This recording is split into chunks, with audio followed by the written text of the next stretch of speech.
سے لوگوں نے گزارش کیا کہ حضور آپ سمجھا دیں۔ حضرت نے کہا کہ بچے ابھی عمر ہے، اللہ نے عمر دی تو پھر بعد میں تم حج کر لینا، ابھی جو ہے مشکل ہے، کم عمری ہے، بعد میں جانا۔ تو بچہ تھا مگر عقل دیکھے، فوراً ایک کاغذ لے آیا، ایک قلم لے آیا، کہا حضور آپ اس پہ لکھ دیں کہ میں جو ہے جوان بھی ہو جاؤں گا، اللہ تعالیٰ مجھے جو ہے جوانی بھی عطا کرے گا، میں اس بچپنے کے قدم سے باہر، بچپنے سے قدم باہر نکالوں گا اور جوانی بھی میسر آ جائے گی، آپ ذرا اس پہ لکھ دیں۔ حضرت عبداللہ ابن مبارک جیسے عزیز قدر جلیل القدر محدث سر پہ ہاتھ رکھ لیے، کہا بیٹا یہ کون ضمانت دے سکتا، یہ تو کوئی گارنٹی نہیں دے سکتا کہ موت کب آ جائے، میں تو نہیں کہہ سکتا کہ تو جوان بھی ہو جائے گا۔ کہا پھر ہمیں آپ روکنے والے کون ہوتے ہیں؟ کہا میں نہیں روکتا، چل۔ اس بچے نے لاجواب کر دیا۔ ذرا سوچے اس بچے کا خیال کتنا اونچا تھا، کتنا دور رس تھا۔ اس بچے کو یہ فکر، یہ شعور کس نے بخشا؟ اسی مالک نے دیا۔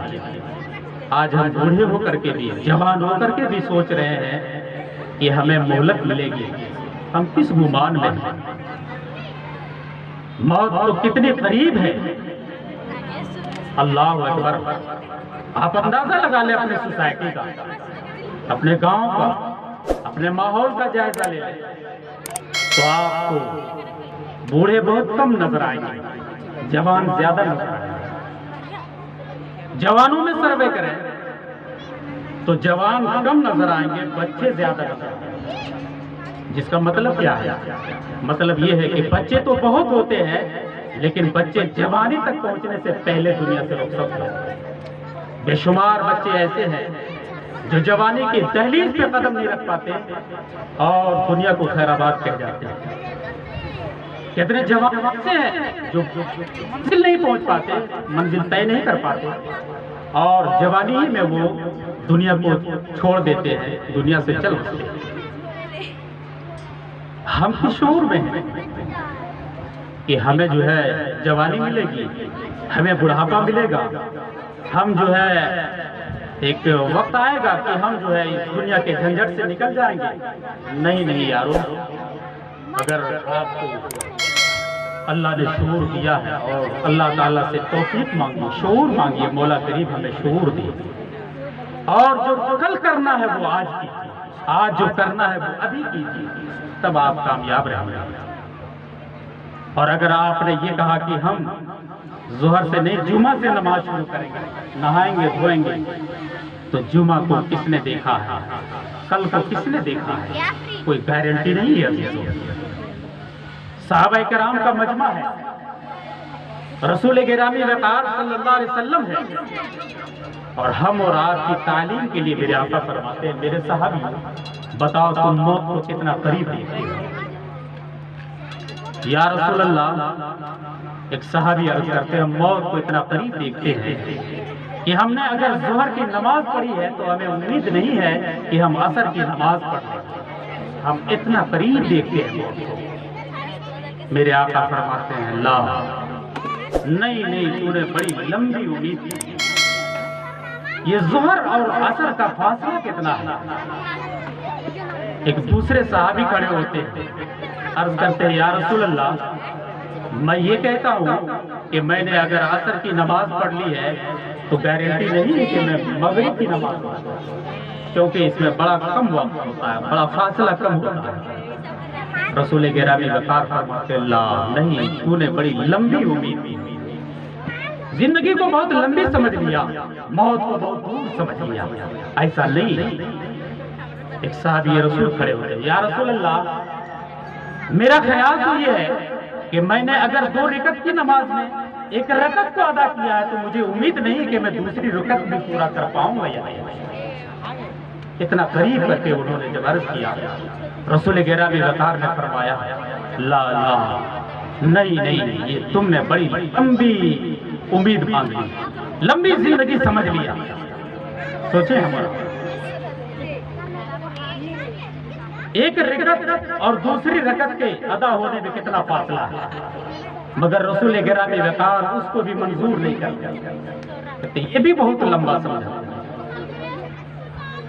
میرے آقا فرماتے ہیں میرے صحابہ مجھ سے سنو، میں محمد عربی کا خیال تو یہ ہے، میرا کہنا یہ ہے، میری امید یہ ہے کہ میں اگر ایک طرف نماز کا سلام پھیروں تو مجھے امید نہیں کہ میں دوسری طرف سلام پھیر پاؤں۔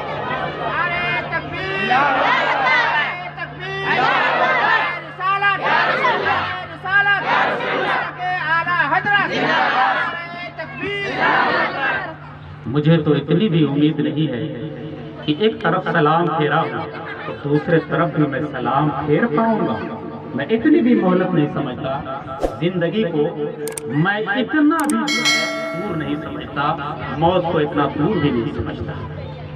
سوچے مراد عزیزان محترم، ہمارے سامنے لوگ جا رہے ہیں، ہمیں سوچنا یہ ہے کہ ہم کس مقصد کے لیے آئے اور کرنا کیا ہے، کہاں سے آئے، کیوں آئے۔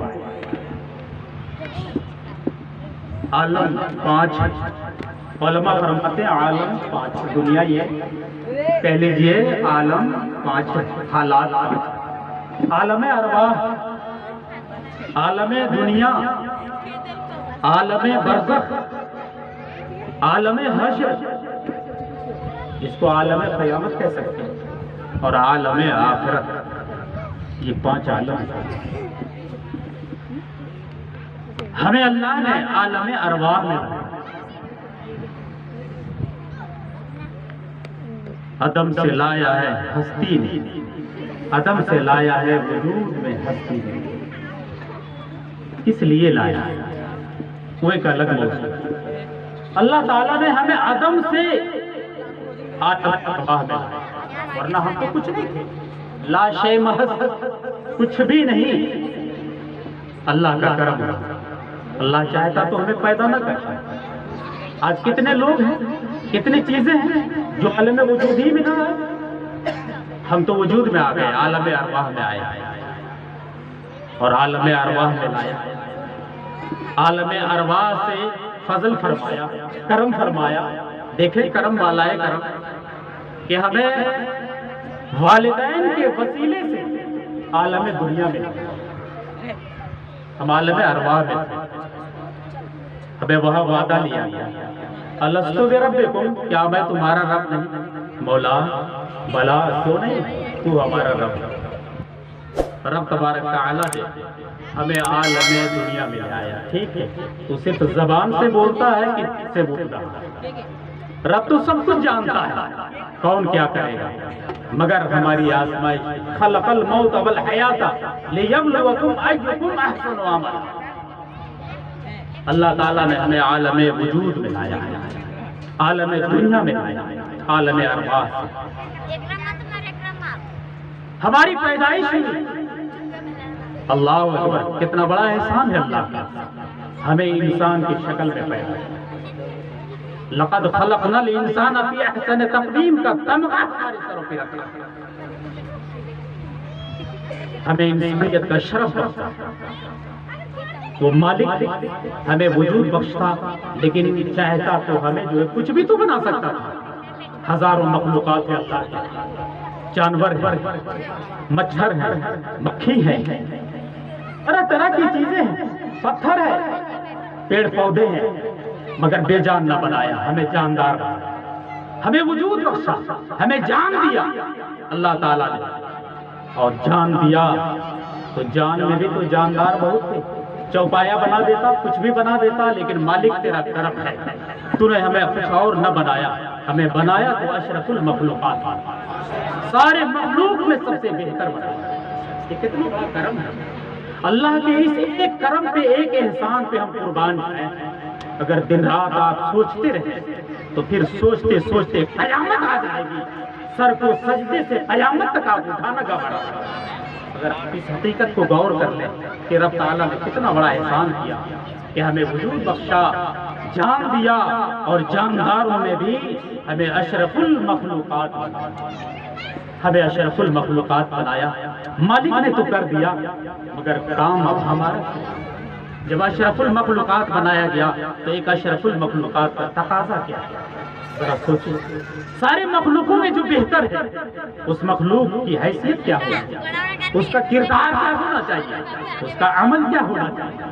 ایک جانور ہے، ایک چوپایا ہے، ہم اسے خریدتے ہیں، ہم اسے پالتے ہیں تو ہم مالک کہلاتے ہیں۔ اس جانور کے مالک ہم ہیں، اس جانور کے مالک ہم ہیں، یہ ہمارا مملوک ہے۔ وہ جانور پر کھلاتے ہیں، پلاتے ہیں، ہل میں چلاتے ہیں، دائیں کہتے ہیں تو دائیں چلتا ہے، بائیں کہتے ہیں تو بائیں چلتا ہے، رکنے کو کہتے ہیں تو ٹھہر جاتا ہے، چلنے کو کہتے ہیں تو چلتا ہے، جیسا کہتے ہیں ویسا کرتا ہے۔ اور اگر ویسا نہ کرے تو پھر آدمی اسے اپنی حیثیت کے مطابق سزا دیتا ہے۔ ایک عارضی مخلوق، ایک عارضی مالک ہے آپ، ہم اور آپ مالک حقیقی نہیں، عارضی مخلوق، مالک عارضی مالک ہو کر کے ہمارا مملوک ہمارے حکم کے مطابق عمل نہیں کرتا تو پھر ہم اپنی حیثیت کے مطابق اسے سزائیں دیتے ہیں۔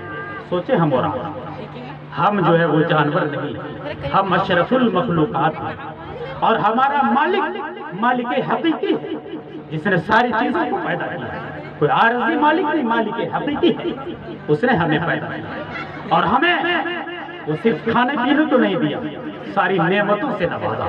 ان تعدوا نعمت اللہ لا تحصوها، اگر اللہ کی نعمتوں کو گننا چاہو تو گن نہیں سکتے، اتنے بے شمار نعمتیں ہیں۔ وہ ساری نعمتیں اگر تفصیل بیان کی جائے تو وقت ختم ہو جائے۔ ایک ایک نعمتیں آپ کے سر کے بال سے لے کر کے